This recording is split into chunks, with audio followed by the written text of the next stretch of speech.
Okay. Good morning, everyone. Welcome to today's class.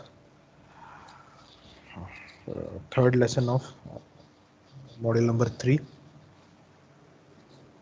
and in this module, we are studying about the concept of leveling. Now, leveling, in very simple words, we are doing measurements in vertical plane. That is, we are dealing with vertical distances. And in the previous class, I explained some of the basic terms of surveying. So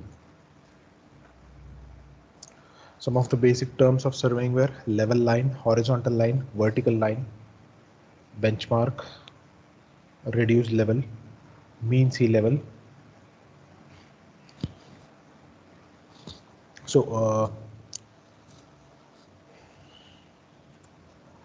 like I told you, the complete survey of India was conducted by the Britishers, and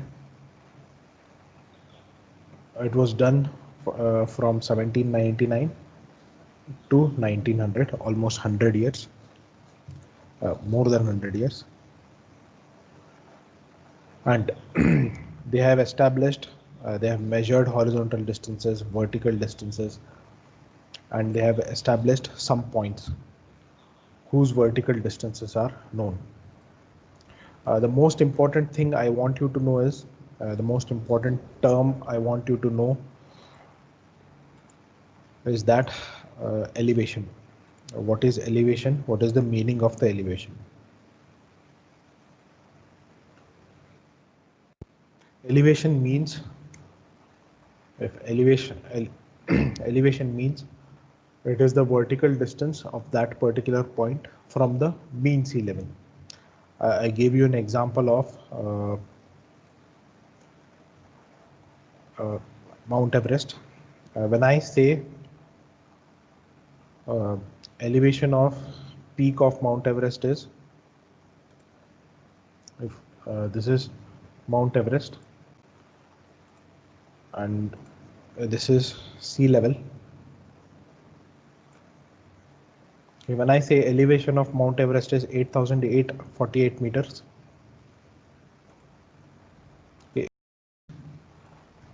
the peak of the Mount Everest is at a vertical distance of 8,848 meters from mean sea level. So this is the elevation of peak. Elevation of a point is vertical distance of that particular point from datum. Datum is our reference line, and for all the big surveys or large surveys like Great Trigonometrical Survey of India, mean sea level was taken as datum. So elevation is vertical distance of the point from datum, and for big surveys, for large surveys, mean sea level was as datum. So height is different, and you should know, please, your height is different and elevation is different. I am in Haryad, so if I want to measure elevation of my height, my head is at an elevation of, let's say, 720 meters from mean sea level. Okay, this is the elevation. This is my elevation, but my height is different. It is 1.9 meters. So height is different and elevation is different. Okay.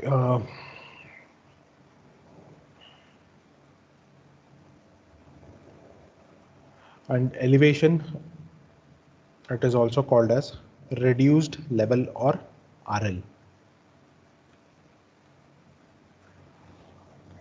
So elevation of peak of Mount Everest is 8,848 meters. We can also say RL of the peak of the Mount Everest is 8,848 meters from the mean sea level. So elevation and RL, they both mean same thing. Okay.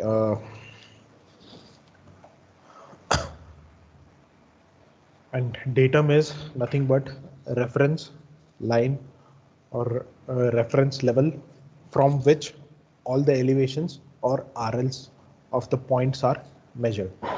For huge, for large, for big scale surveys, mean sea level is taken as level is taken as datum. Okay, so how mean sea level is fixed? The water, the height of the water or the depth of the water in the sea, it is not constant. We have high tides, we have low tides. So all the height of the tides are observed for a period of 19 years. Okay, they are observing the height of the period, the height of the tide for 19 years, and they fix an average height of the tide, and then they fix the mean sea level. So observations are taken for a period of 19 years, and then mean sea level is fixed. And yesterday I told you where is the mean sea level for all the elevations that are measured in India. Can anyone tell me? For all the elevations measured in India, the mean sea level is at Karachi, okay, which is now presently in Pakistan. Now, one more important term is benchmark, where short form is BM, and all the leveling surveys are started from the benchmark. Now, benchmark is a point whose RL is known. So, if I say we have a benchmark in Haryad, that means elevation or RL of that particular point is known. There are 4 types of benchmark. Okay, GTS benchmark, that is Great Trigonometrical Survey benchmarks.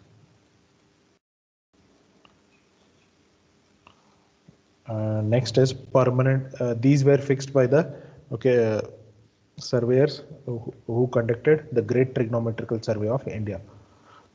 Till this date, we are taking reference of this Great Trigonometrical Survey, which was conducted in 19th century.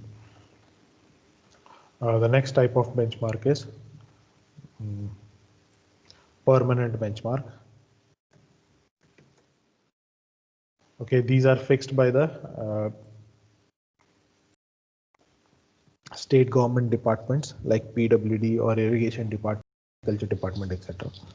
Okay, with the reference of great GTS benchmarks. Usually you will find, I gave you an example of permanent benchmark. What was that?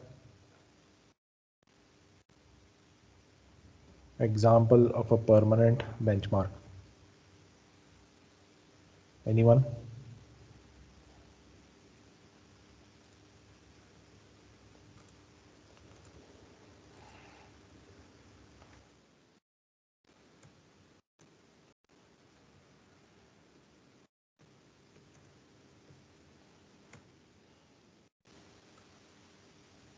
Okay, railway stations. You go to any railway, you enter any railway stations, just look at this. So almost all the railway stations, there is a permanent benchmark. Okay, you look at any board in the railway station, they will have this Jaisalmer. Okay, mean sea level is 736 feet or 224 meters. New Delhi, it is 214 meters above mean sea level. Pune, it is 560 meters above mean sea level. So you go to any railway station, most of the railway stations, old railway stations, they will have the elevation permanent benchmarks. So this is a most common and good example of a permanent benchmark. Okay, next type of benchmark is arbitrary benchmark. Now, when the scale of survey that is being conducted is very small, like if we are conducting survey in our college campus, it is a small scale survey. So we don't have any permanent benchmarks near our college. So we'll establish an arbitrary benchmark college for the reference of our survey. Okay, so while fixing up this arbitrary benchmark, we'll assume a permanent structure like plinth of a building or temple or etc. Next is temporary benchmark. Now, temporary benchmarks are established when survey works are going on and it continues for many days. So if you have ended today's work, you have to leave it at a certain point. You have to end that survey at a certain point and you have to mark it so that you will continue from that point in the next morning. So that particular point is temporary benchmark. Okay, it needs to be there on temporary basis. Today evening if I mark it, and tomorrow with the reference of that point if I start my survey, and after that if that point is destroyed, that is okay. So temporary benchmark. So please remember benchmark, short form BM, point whose elevation or RL above the datum is already known. So there are four types of benchmark: GTS, permanent, arbitrary, and temporary. Okay, moving on. We'll go to the next topics. Next is methods of leveling. Now there are four methods of leveling. First one is barometric leveling. Can anyone tell me what is a barometer?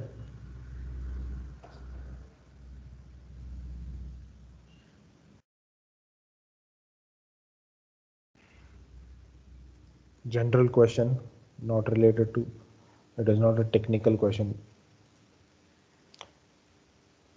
What is barometer? Barometer, it measures atmospheric pressure. If you go to America and all, they don't measure the pressure in terms of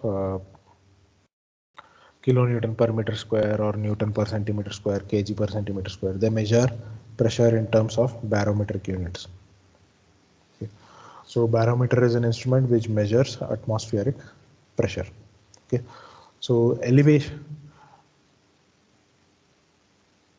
Okay, one question. As you go higher, okay, from the ground, as you move upwards, pressure increases or decreases?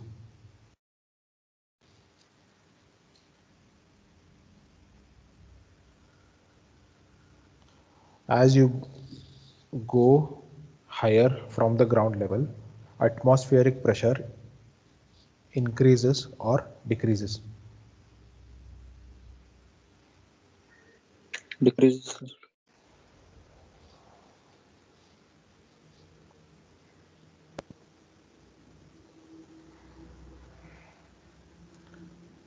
This is very general question. Okay,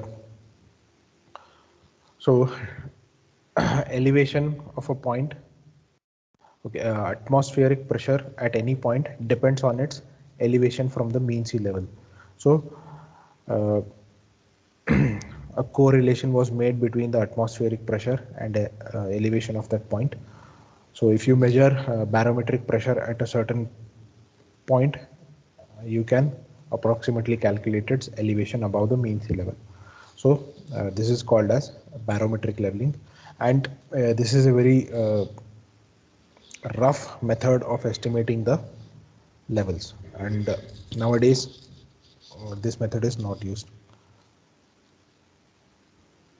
In the old days, this method was used. Presently, this method is not used. Okay, next is hypsometric leveling. This is based on the principle that a boiling point of the water decreases with the elevation of the place. Hence, the elevation difference between 2 points may be found out by noting the difference in boiling point of water in two places.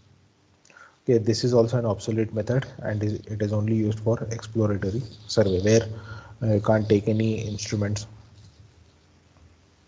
you can't carry heavy instruments, so you can conduct these surveys.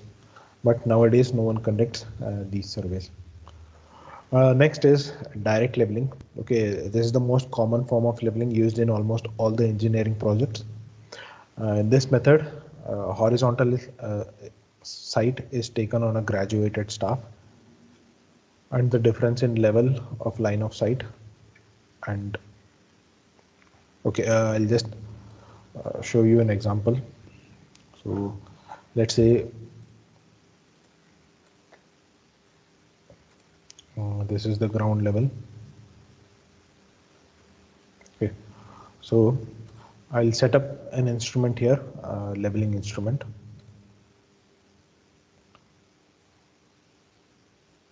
Okay, let's say I'll set up my instrument here. We have a tripod on top of which that is set. Okay, now I want to measure the difference in elevation between this point. Let's say point A. And Sir, it is not visible. okay,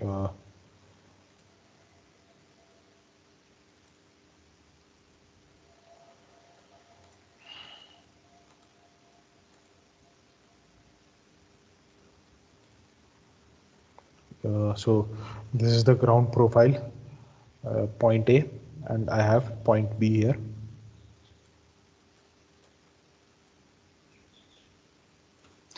So I want to measure the difference in elevation between point A and point B.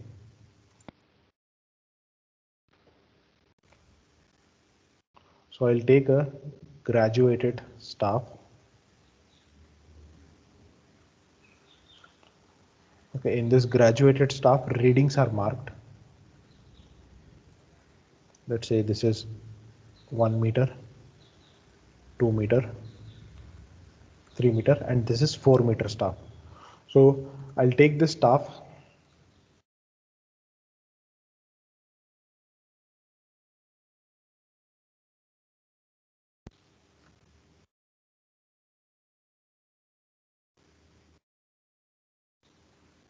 and I'll keep it on point A.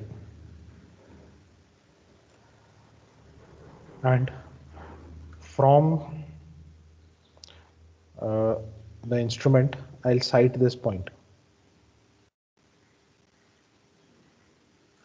And I'll write down the reading 1 meter, 2 meter, 3 meter. So it is 3.5 meter. Let's say this is 1 meter mark.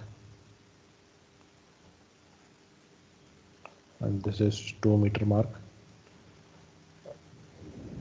This is 3 meter mark, and finally I have 4 meter mark. Let's say I get a reading of 3.5 meter.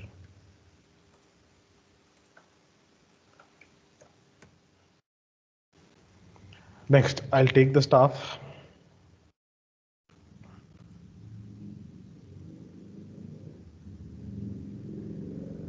and I'll keep it on point B, and I'll again take the reading.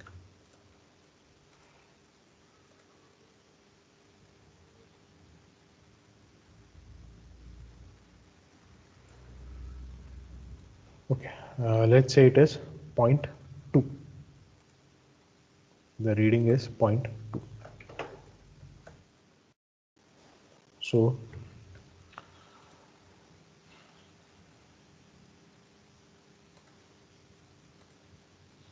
this height, that is from point A to this line of sight, this height is 3.5 meter. And here from point B to this the line of sight from the instrument, this height is 0.5 2 meter. So what is the difference in elevation between point A and point B?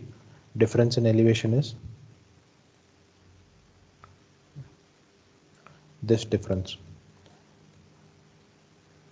So difference in elevation is, so this is the level of point A, this is level of point B. So the difference in elevation is this distance. So how can I find this distance? So I already know this distance. It is 3.5. It is the reading at point A. It is 3.5.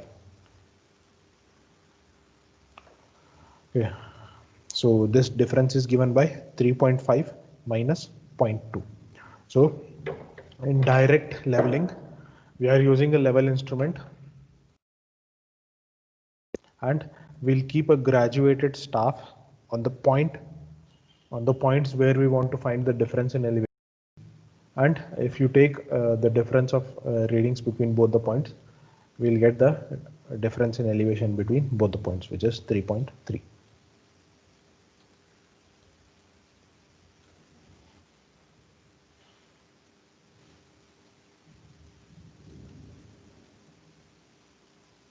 So this is direct leveling. It is done using a level instrument and a leveling staff. And this is the most commonly used method in leveling.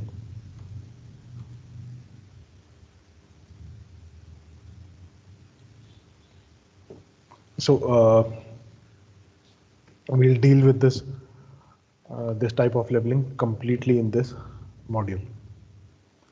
The next type of leveling is indirect method. Now, one good example of indirect method is, all of you have seen in our college, there is a sugar factory near our college. All of you have seen the chimney of the sugar factory. If I want to measure the elevation of the chimney of the sugar factory, I have to climb the chimney and I have to keep a graduated staff there, and then I have to take the reading. Okay, direct method of leveling is not suitable for this type of leveling where you want to find elevation of higher inaccessible objects like peak of Mount Everest. Okay, when the Britishers measured the elevation of the peak of the Mount Everest, they did not climb that peak. Okay, they just sighted the peak from some distance, and using some trigonometrical relations, they found out the elevation of the peak. All of you have done heights and distances in trigonometry in your, I don't know, 11th, 12th or PUC first year and second year.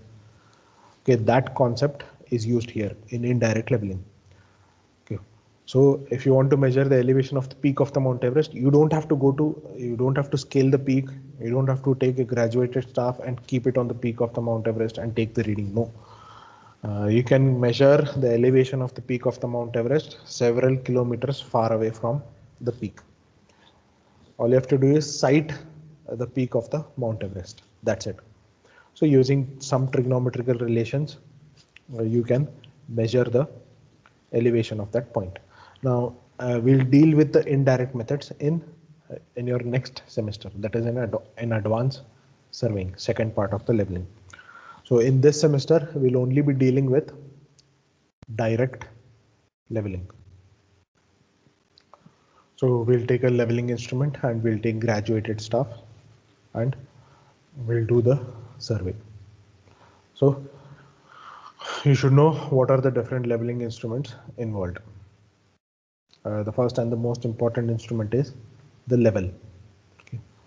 So there are many types of level instruments: dumpy level, Y level, Cook's reversible level, Cushing's level, tilting level, and auto level. We are using dumpy level and auto level. All these are obsolete or outdated. So we'll see what is a dumpy level. So This is how a dumpy level looks like. Okay, it is set up on a tripod. This is the telescope through which the graduated staff is sighted, and you can see these black screws. Uh, they are used for making the instrument horizontal or level. So I'll just show you a video.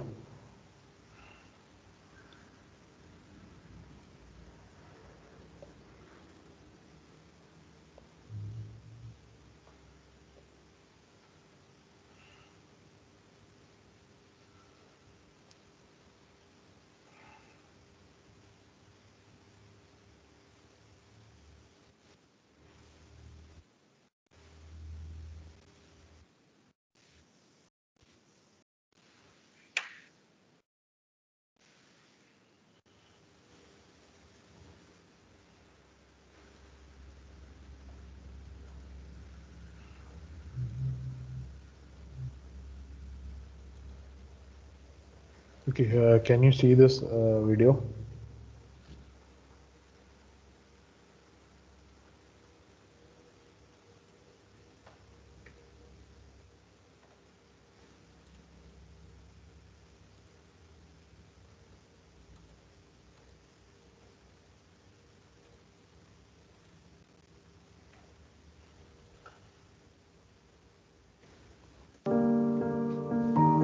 This is the tripod.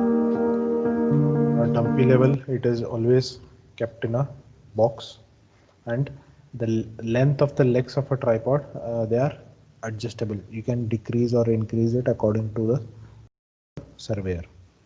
Spread the legs of the tripod at a convenient height.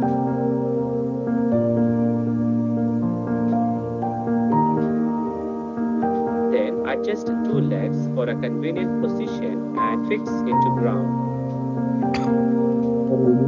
Visual, sir. The video not visible. The dumpy level of the wooden box.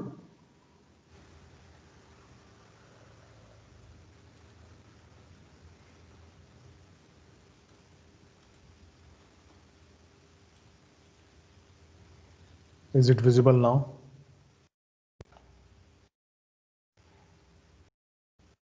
Yes, sir. Yes, sir.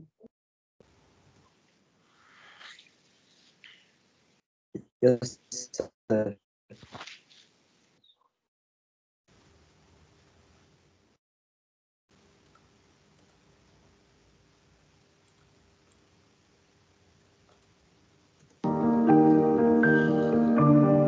Remove the dumpy level from the wooden box. Always dumpy level is kept in a box. Okay, no, not necessarily wooden box. It may be fiber, steel, or whatever. So that note the position of object glass and eyepiece. Okay, this is the object glass, and this is eyepiece. A telescope has two ends. One end is object glass, the other end is eyepiece. You see this black screw. Using that knob or screw, you can zoom in or zoom out. Fix the dump level over the tripod. Now see the parts of dumpy level. Longitudinal bubble. Now a bubble is provided. Usually, I don't know if you have observed when they are constructing a wall, they keep a bubble or a tube on top of the wall to check horizontality of the wall, horizontality or verticality of the wall. So here, to make the telescope horizontal, we are using a bubble or a tube. Diaphragm adjusting screw. So this diaphragm adjusting screw, it is at the objective end. Objective end. Traverse bubble tube foot screw. Foot plate. Now foot screw, if you rotate the foot screw, there are 3 foot screws present. So if you rotate the foot screw, it will level the telescope. Okay, if you can make this end go higher or lower, or if you rotate this screw, this end will go higher or lower, depending on the rotation of the screw. Focusing screw, upper parallel plate, bubble tube adjusting screw, eyepiece, Eyepiece, if you adjust this eyepiece, if you rotate this eyepiece, okay, all of you know what is crosshair?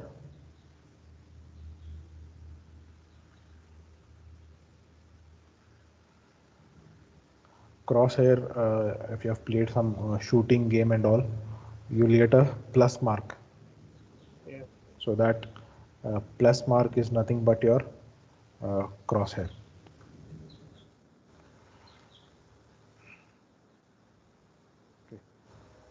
ray shade, telescope.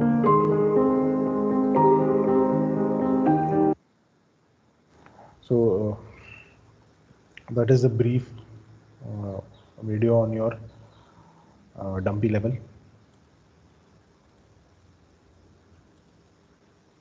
How to take readings and all. Okay, I'll explain it when I'm explaining the leveling stuff. So this is a typical dumpy level tripod.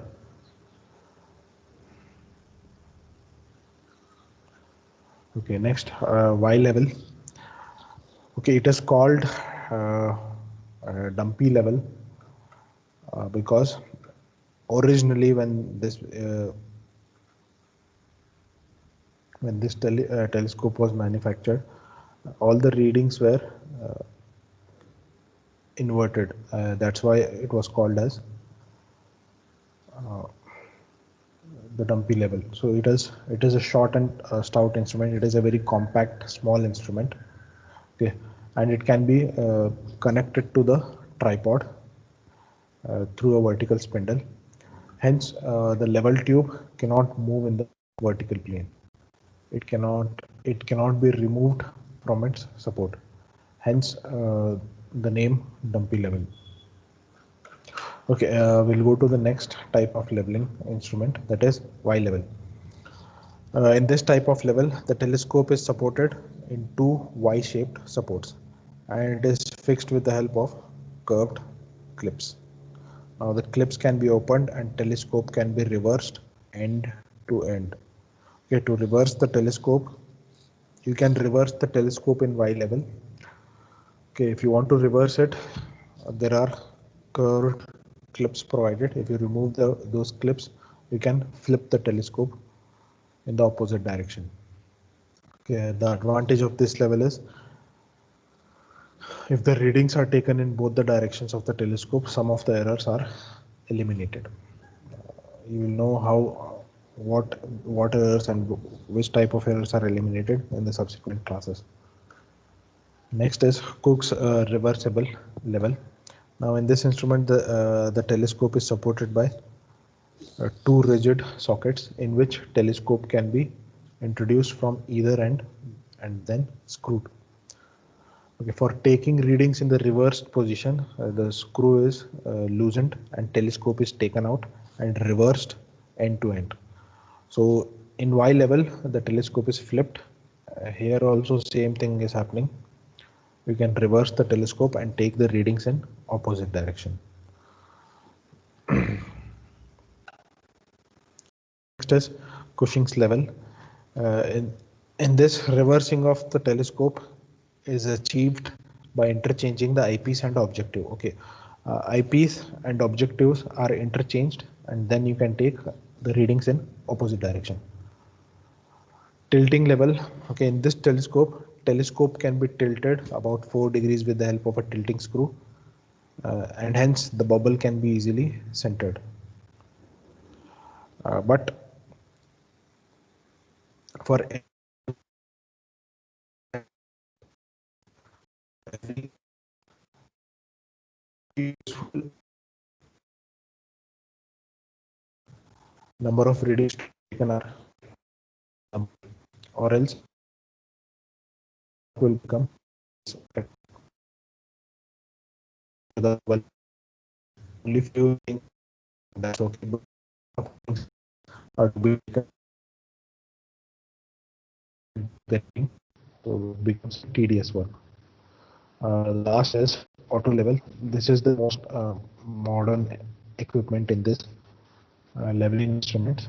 Okay, as the name suggests, level or optical level, it is self-aligning level. The leveling of the instrument can be easily done. Okay? The telescope can be made horizontal very easily. Okay? So the operation of this instrument is very easy. It is very comfortable, and readings can be taken at high speed and precision. Okay, and there are also other types of level like laser levels. I don't know if you have. I bought it good. So I've set it up. I bought it about 18 months ago. It was nearly £200, but You can see this video, right? Yes, sir. Okay, this is a video about laser level. it's a good one. They're far cheaper now to buy. DeWalt, Bosch, they all do one, and they're probably just about as good. But this one survived 18 months of trade use, and it's been battered, and it still keeps going. So we'll have a little look at a couple of the functions and see what it does and what it doesn't do very well. So I've set it up on a chair at the other end of the kitchen, and we'll just see if the beam reaches the other side of the house. There's the beam. The other end of the house is about 36 feet or so away, which is just 10 metres ish.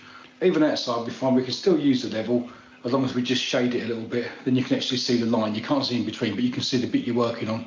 Basically, there's a pendulum inside that wobbles about a bit, and when it settles, it gives the laser a true reading. Meaning you haven't got to go setting it up like you used to with the old-fashioned ones. So we turn it on. If it's out of balance too far, you won't get anything. As soon as it's roughly on a flat surface, it goes. And as you can see, the pendulum just settles. Tiny. So using laser levels, if you're constructing something up to a certain height, okay, using laser levels, you can check whether top structure level or no. It's not mine, so if it's out. You can check the top level of the structure, or if you want to make a hole, or like if there is a wall and if you want to construct a window, a new window, and if you want to mark a straight line, you can do it with a laser level. Don't blame me. The pendulum just settles and it gives you a lovely line, either horizontally, vertically. And you can measure the vertical level also. So a vertical laser beam is also emitted.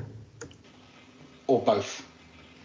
And if you want to check, okay, whether anything is at right angles, okay, you can emit both vertical lines as well as horizontal beams of laser, and you can check whether the corner is at right angles or no.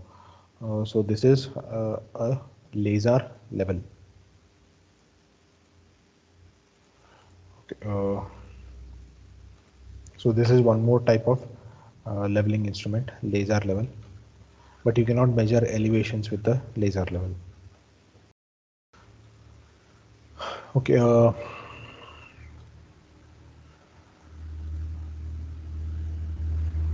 the next type of instrument that we are using in leveling survey is the leveling staff.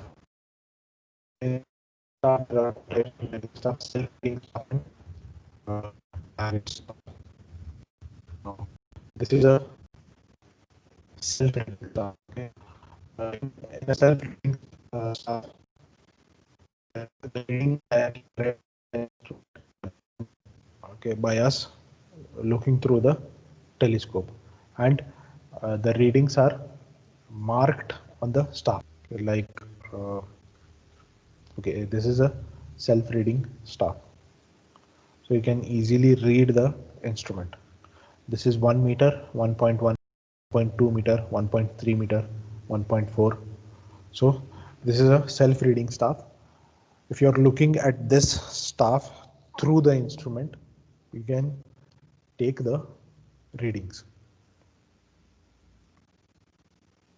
The next, in self-reading staff, there are again different types of staff.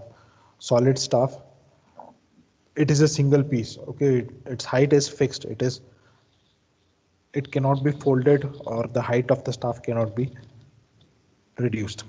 The next type of staff is folding staff. In folding staff, the staff, depending on the heights or the elevations of the points, you can increase or decrease the height of the staff. In our lab, we have folding staff. Okay, it is very easy to carry. When the work is completed, you can fold the staff, you can make it short, and you can carry from one point to other point. Or else, if you have a solid staff, it is fixed. Okay, its height is fixed, and you cannot reduce the height. So when you're carrying from one point to other point, it becomes a heavy luggage. The next is telescopic staff. Okay, it has three pieces, one upper one and two hollow lower pieces. The upper part can be slid into central part, and the central part can be slid into the lower part. The total length may be 4 or 5 meters. Okay.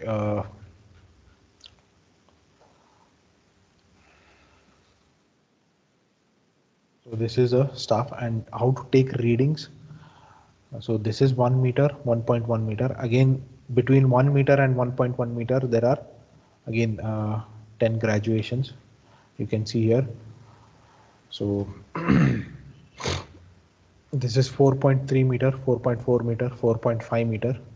So this point is 4.5 meter. And the graduations are marked in black and white strips. Each strip is 5 mm. So you can say the least count of the staff is 5 mm. So this is 4.5 meter, 4.51, 4.52, and so on. You will understand this much better when you're actually working with the instrument and the staff. The next concept is curvature and refraction.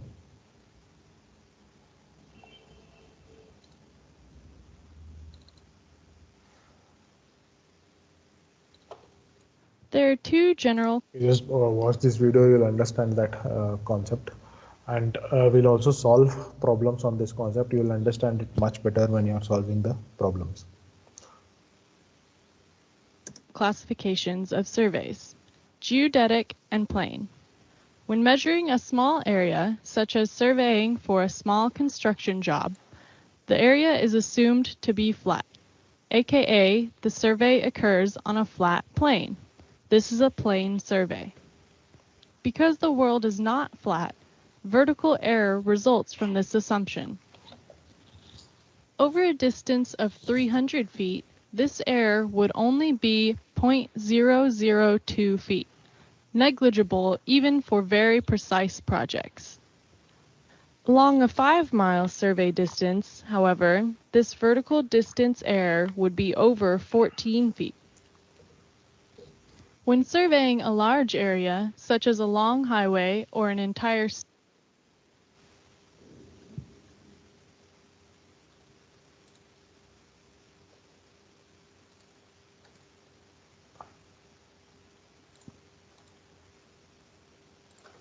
state, it becomes imperative to account for the curvature of the Earth. The Earth is not a flat planet. This is called a geodetic survey. Surveying equipment measures distance along a line of sight. The error in the height or elevation at the target location due to curvature can be calculated. Using Pythagorean theorem, we can relate the curvature error, c, to the radius of the Earth, r, and the horizontal distance, k. Expand the binomial and then solve for c. The c left in the denominator here is added to twice the radius of the Earth. The curvature error, c, is likely only feet or a fraction of a foot. In comparison to the radius of the Earth, about 3,959 miles, This will be nominal, and therefore an accurate solution can still be found by discluding it. It is important to keep track of units. C. Okay.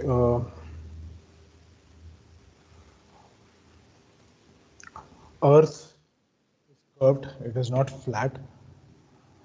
When we are doing small surveys, we can assume Earth as flat, but when you are doing large scale surveys, you cannot assume the Earth as a flat planet. So if the instrument is set here, okay, for small distances, if I keep my leveling staff here, if I take reading, okay, you can see this line of sight, it is parallel to the surface of the Earth. So I have no problem here. So if I keep leveling staff here, now always line of sight is always horizontal. So I'll get this reading, but I should have taken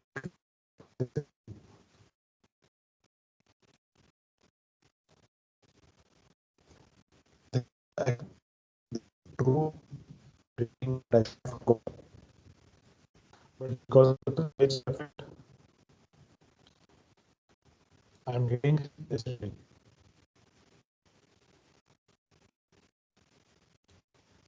So this is the error I'm getting due to curvature.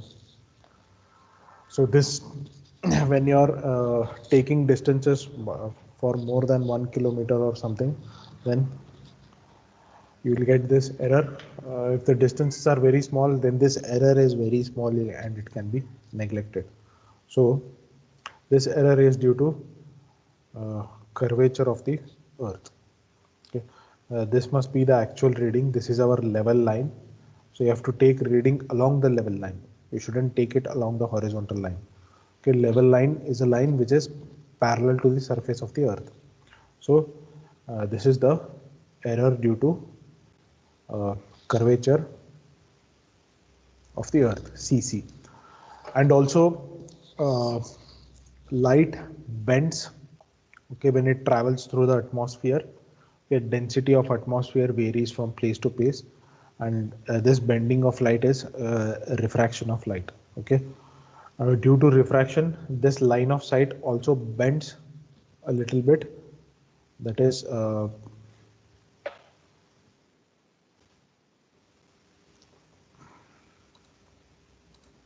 let's say this is my instrument and this is the staff.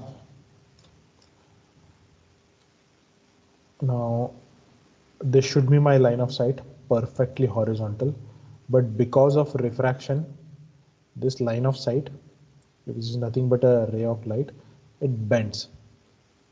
So this is error due to refraction, and it depends on the density of the atmosphere, and it is denoted as CR.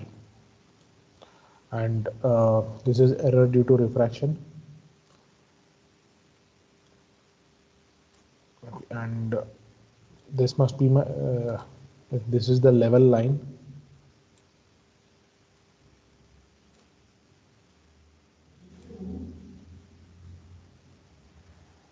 okay, if this is the level line, actually this is the reading I should get, but I'm taking this reading, so this is error due to curvature.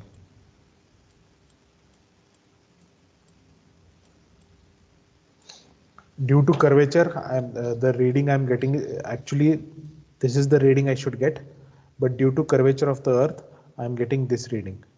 So due to curvature, I'm getting more reading. So correction must be negative. Error is more. So this is the error from this point to this point. I'm getting more reading. So correction must be negative. But due to refraction, it is bending the ray. So this correction is, it is reducing the reading. So I have to increase it. So correction is positive. So just remember, this correction is negative and this correction is positive. I am getting more reading due to curvature, hence correction will be negative. I am getting less reading due to refraction, hence correction will be positive. So this is how error due to curvature and refraction happens. And using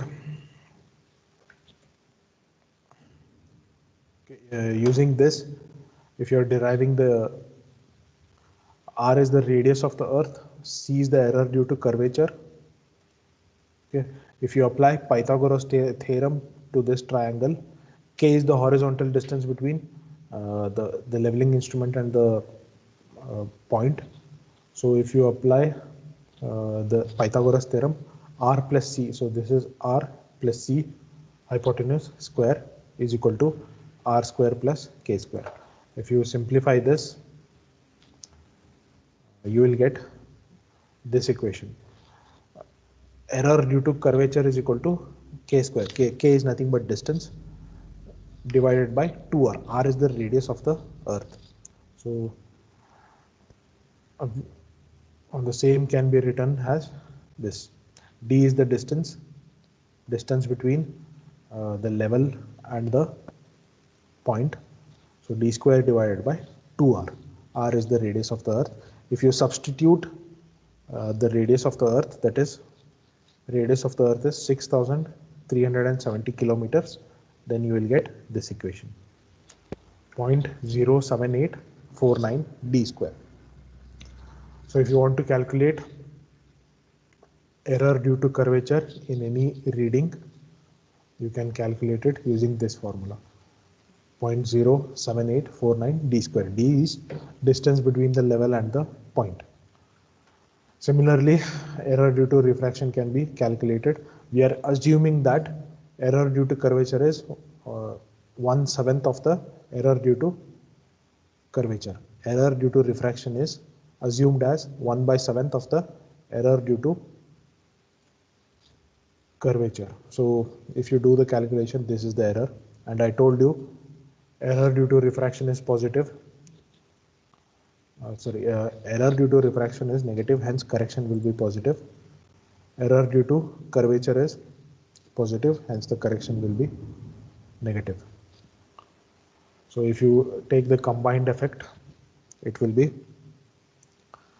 minus correction due to curvature plus correction due to refraction. So this is the combined correction due to curvature and refraction. So please always remember if you are taking readings at a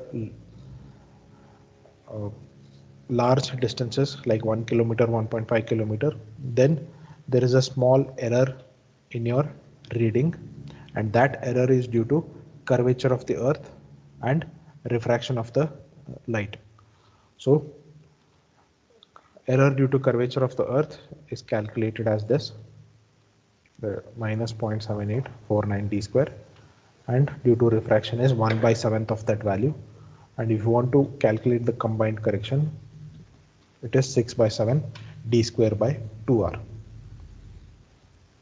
R is the radius of the earth and it is 6,370. And one thing you have to keep in mind is, because we are substituting R as 6,370 kilometers in terms of kilometers. You will understand this when you are solving numerical problems.